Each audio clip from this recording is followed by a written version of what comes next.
It was actually years in the making, and then it got delayed almost 2 years because of COVID. But finally, this weekend, the long-awaited Steven Spielberg version of West Side Story has come out. I don't think I've been that excited about a movie musical since Bing Crosby and Rosemary Clooney did White Christmas in 1954. Yes, I did see it in the movie theater in 1954. I was a little bit younger. Steven Spielberg decided to remake a classic movie, which is always kind of an overwhelming thing. And I haven't seen it yet. It just came out Friday, but I've been busy. I work weekends. But it has caused me to go back and listen to the music of the show that I've heard many, many times over the years. And towards the beginning of the show, there's a scene where Riff, one of the Jets, comes to his good friend, Tony. Tony's working at the store.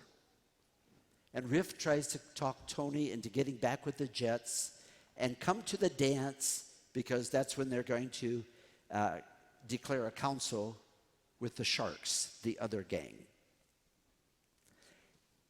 Tony's just not interested in it. But in the process of the conversation, Tony confesses, he said, I've awakened each of the last few nights. I woke up and I'm reaching out for something. And Riff says, what are you reaching for? And he says, I don't know. I'm reaching out for something. It's so close, but I can't quite reach it. And then Riff leaves, and that's when Tony sings a song, Around the Corner. Something's coming around the corner, down the street, just out of reach. There's a miracle due, coming true, coming for me. Around the corner, something's coming. A powerful, powerful song, and it emotes two very important things. One is the sense of longing. And longing is always based on the fact that there's something missing in your own life, something that's not quite there.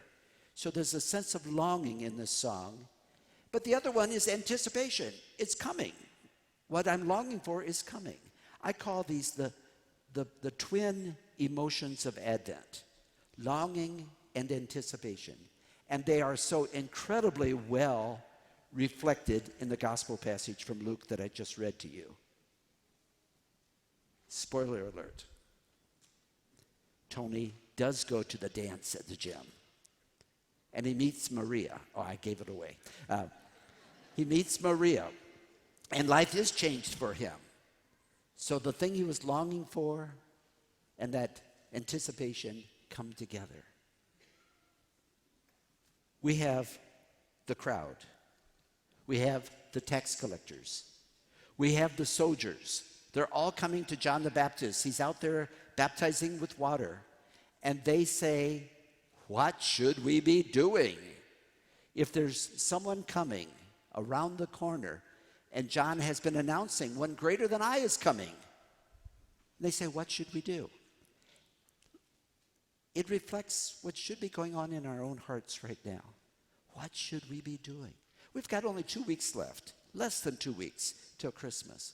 What should we be doing to make a difference?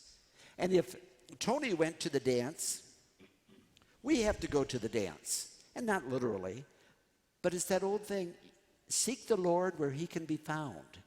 Tony went where Maria was to be found. We have to go where we find the Lord. We have to put ourselves in the right place. And that is the answer that John gives the crowd, the tax collectors, and the soldiers. And the way he gives the answers, he says to the crowd, be kind, be compassionate, share what you have. Charity in the most profound sense. If you have 2 cloaks, give to the person who has none. If you have food, share that as well. And then he says to the tax collectors, and remember, anytime you read tax collectors in the gospel, it's kind of a metaphor for someone who's known as a public sinner.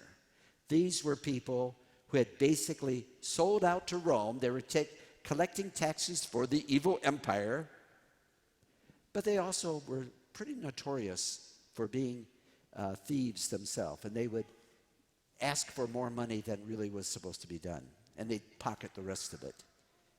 So they too were there, and they were moved by the Spirit. What should we do? And he says, be honest, be just, be fair. Charity and justice, those are two sides of the same coin. Charity is reaching out to people, and justice means changing the system that deprives people of their rights. Then we have the soldiers show up. And the soldiers, of course, were Romans. They were outsiders. And they said, what about us? Is there any hope for us? And basically, John says, respect the rights of everyone. Don't be a bully. Don't put your will over that of other people.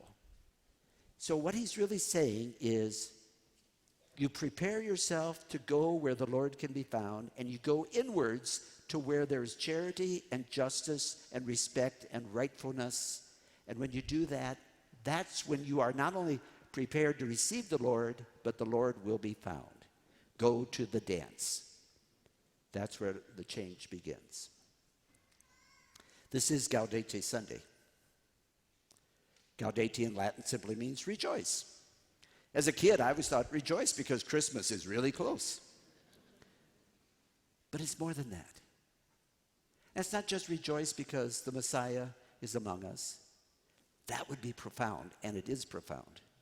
But it's also to rejoice because while we are preparing, we are already discovering. I think we still have this notion. We have this notion that we have to live a good life is to make us miserable. Oh, we might get rewarded later on, but we're going to be miserable first. And it's just the opposite. Living the good life, the life of kindness and charity and love and sharing and respect is joyful. That's where the Gaudete comes. We are happy living the life. And we discover that the Lord is coming. Not around the corner, but right here and now. Right here and now when we live righteously.